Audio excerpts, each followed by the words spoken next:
Good evening, everyone. So it's just, I'm the villain petit canard, if I can say, because that is I don't know if he's not the only one, but this chair has been built from the beginning for, and we target application for AI, for air traffic management.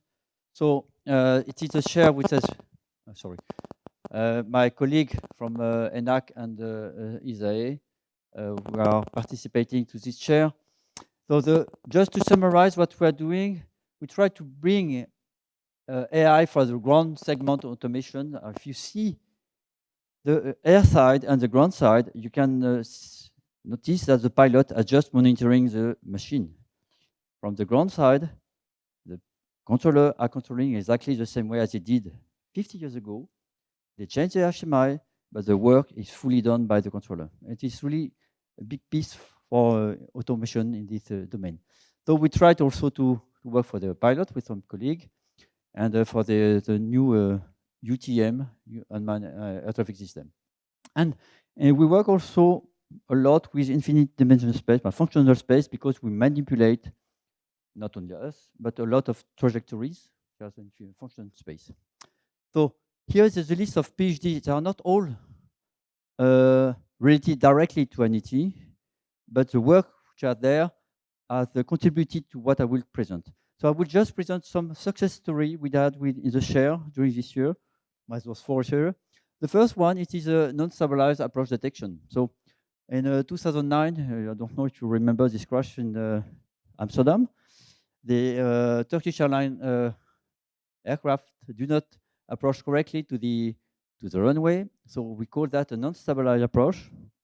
So it is too low energy or too much energy. So for the controller, for an approach, you have to intercept the localizer with a given angle. You have to stabilize the machine for 30 seconds for prepare the configuration of your aircraft. And after you intercept the glide, you have two gates at 1,000 feet, 500 feet. And if you pass those gates, you can land safely. Or you do for a go around. At Roissy-Charles de Gaulle, they use such a box. And if the aircraft is in this box, the controller start to have a warning, if I can say, and he can contact the pilot, but if the aircraft is still there, yeah, he must go around. So as you can see, it is only geometric factor they use, and we developed a very easy methodology based on the carinal life decomposition of a functional possible component analysis, depending on if we're coming from statistic or signal processing. So in fact, we change we just do the decomposition in this space. We keep the distance, and you can detect the outlier and back in the function space. So here, for instance, it is for S320 landing for Roissy-Charles de Gaulle runway 26, if I remember. And you can see the algorithm detect fastly the outlier. So here or here. And I like this one, or it is based on the energy, not only on the altitude, or potential and kinetic. And here, that is the H320 coming back to Roissy due to emergency medical issues. So as you can see, the system detects the over energy, and the pilot correctly and safely land the aircraft. And what we have also done after, from only the ground measure, we can also detect, thanks to machine learning, the configuration of the aircraft, if the landing gear has been extended and so on, to see if there are some potential for the pilot to reduce the energy. So this is implemented now in the Roissy-Charles de Gaulle. So instead of using that, they have that. Another thing, so we have also extended with NXP. So in this case, because we use the same common analogy, but for the car detection or the trajectory of car to see if there are abnormal behaviors. But if for the car, the trajectory is much noisier, so we extend also in this. So for the aircraft, we are using this, but for this noisy measure, we use also physics distribution, but for this application for the car.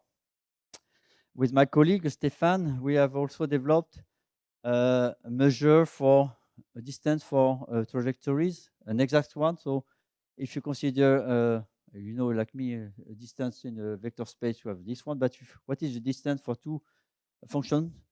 So what we develop, it is like if I take this piece of paper, and one trajectory is here, another one is here, and I built an homotopy. And there are infinite number of homotopy. And there is one with a minimum energy. The energy is given by this equation. I don't want to detail. But the minimum of energy has the property of distance. And based on that, we can do some clustering for instance, here in the French airspace, we have the traffic and we identify the major flow. Another thing, for the single pilot operation. So I'm sure you remember this crash in the Hudson River. So the aircraft took off from LaGuardia, lose engine here because of burst strike, and glide in the Hudson River. If you listen to the recording, you see that the controller proposed 5 options for the pilot, and none of these options has been successful.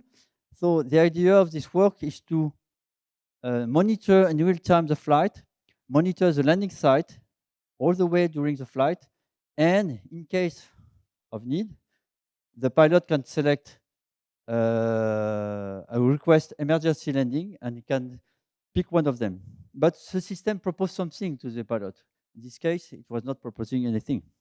So we developed that with Thales. And so the first things we have surprised, the pilot wanted to have a constant gliding slope. We wanted to have a change on that, but they didn't want. So as you can see here, it is only one gliding slope. And with that for close to Clermont-Ferrand, I don't remember exactly, but you have different location. But in addition, also the pilot wanted us to propose, if possible, a holding pattern just to have enough energy if we can. So it is a flag we put on the software for the pilot to be able to have such holding if possible. The main constraint here, so here for this crash, it was 3 minutes, and we have a real-time computation of trajectories, and we develop a fast marching trees algorithm optimized, if I can say, and we generate the trajectories in 50 milliseconds. So it is really adapted for this kind of situation. So now it is out of the lab. It is not my business, but it is the business of Thales, I think now. Based on that, we develop also something to design the route for departure of big airport like New York here. So here it is the traffic of New York, but it is fully organized behind. For instance, here it is not so clear, but you have in blue you have a LaGuardia departure. In red it is arrival, and all those routes are segregated. The objective of this work is to bring AI decision tool to have automatic design of that. So you consider the obstacle, could be a mountain or some military area, a major entry flows, the airport runway direction, prohibited area, population density for the noise, and also the runway configuration dependencies. For instance, if you change the runway, the direction of landing for Roissy, you have to do the same for Orly. Some airports are fully connected. And so the algorithm, here it is for Paris, Charles de Gaulle, and Orly. So it will not give you the full design, but it gives you a good initial guess. So this work has been done after 9 years. So it is, but the last thesis was in the NET calendar, and we use a meta-heuristic plus FMT star algorithm for that. Another things we did for the DSNA. So here it is around CCC, so it is northeast France. So when the traffic diminish during the night, for instance, you have to group the sectors, or when the traffic increase, you have to split the sector. And that is a special position in the control room called the flight management position, which is fully manual, if I can say. And the objective of this work is to bring automation to help them to do this configuration of the control center for the next 4 hours. So in fact, you have they have to pick for this control center one configuration every 20 minutes among 35,000. So for a human, it's not possible. And you can and you have to do that for every 20 minutes for the next 4 hours. So the combinatoric is very high. So you have the variable controller, the traffic data coming from Brussels network manager, I don't want to detail, the capacity of sectors. And the objective is to propose, so if you have how you will group and ungroup your sector in order to fit as much as possible to the demand of the traffic for the next 4 hours. So as you can see here, that is or in blue, that is in the red, that is a prediction of the FM piste. So for instance, here, at that time, I don't know exactly, but you request 14 teams. But in reality, it is only 6 or 7. So it means 7 controllers are playing guitar in the room or playing a card in the room. So they are in request on duty for nothing because the traffic is not there. So as you can see here, for the prediction we have proposed, it is much more accurate and closer to what will happen in the center. And now it is a deploy. The name of the tool is the name forecast in the French, the 5 French SEC in France. So it is a meta-heuristic with a dynamic programming and neural network, which has been used for that. Another thing, so we work a lot in the thesis, in the share, we have several theses, in a large-scale trajectory planning, so for which you have to assign time of departure, route, or a flight level for 32,000 flights over Europe, like here. So we work already on that, and we developed a dedicated algorithm for such a problem where you separate all the traffic in 10 minutes based on hyper-heuristic. And we extend that for congestion reduction with here it is before and after. We can reduce the congestion of the airspace for the France here with 9,000 flights in this case by 80%. So in fact, we try to reduce the workload of the controller by organizing the traffic. So that is the name of the 2 students here. And we work also with Singapore to extend this kind of work, but not for 32,000, but for 200,000 mobile. I don't know if it will happen in the future. I don't think so, but we work on that. So it is a drone delivery for Singapore airspace. So for which you want to structure the traffic in order to minimize interaction mainly at the crossing. So you have we use for that flow reduction by with the 2 algorithms I just mentioned here, in order to have a structure organized like for the road. I will not detail so much this one. Something we do with the NXP is the new concept for the car, the V2X communication between the car. So it is having to have a more communication, a kind of Wi-Fi between the car in order to, for instance, if you have a crossing intersection, you may notice that at the next interaction you will be an ambulance crossing. So you are warned by the system, but for the Wi-Fi or any communication, you may have interferences between the signal. So the objective of this work is to assign the right signal here, that is the shifts, the frequency for each vehicle in order to minimize the interference between the car. But I will not. So the name of the student is here, and he will defend next week, Monday, Tuesday. Some work we did with just checking, yes, with MIT, my colleague here. So to design for helicopter, here is ici le Molino near Paris. My helicopter is making much more noise than the aircraft. So they want us to, they propose to design a procedure route for the helicopter at Paris here in order to minimize the noise impact. So we use the Airbus black box model, but the black box models of Airbus is very expensive in terms of computer time. So we built a surrogate thanks to a neural network. So the objective of this work is to first we use the surrogate model for the optimization, and we finalize the last iteration with the real black box model from Airbus.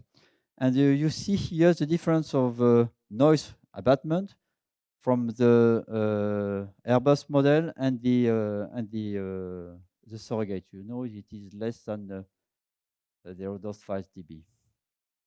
So it is a collaboration we did with MIT and Airbus helicopter Marinian. Something we work with the Charles de Gaulle Airport also. It is for predicting the number of people you need for the security checking. Do you know how much it costs for Aéroport de Paris every year for this task? 70 million euros.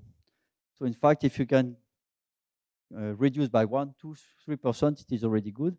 So what we do, we use here machine learning to predict for each room what will be the number of passengers at that time.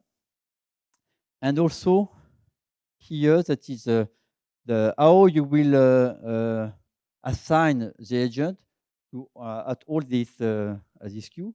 And you see the algorithm finds something well. It is different between what has been planned by the human and what the algorithm is. So the difference is here we plan one agent less, one agent more, but it is already very accurate compared to the operation they have in Aéroport de Paris. Something we work with you, my friend. So here it is for airline network. So you have an airline network, and you want to create to add a new link or several links in order to increase the robustness of your network. So the system is not complicated, but not complicated. So you have the adjacency matrix of the graph. You want to add a new link.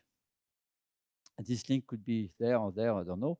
And you want to see what is the impact of the other origin destination pair in terms of option.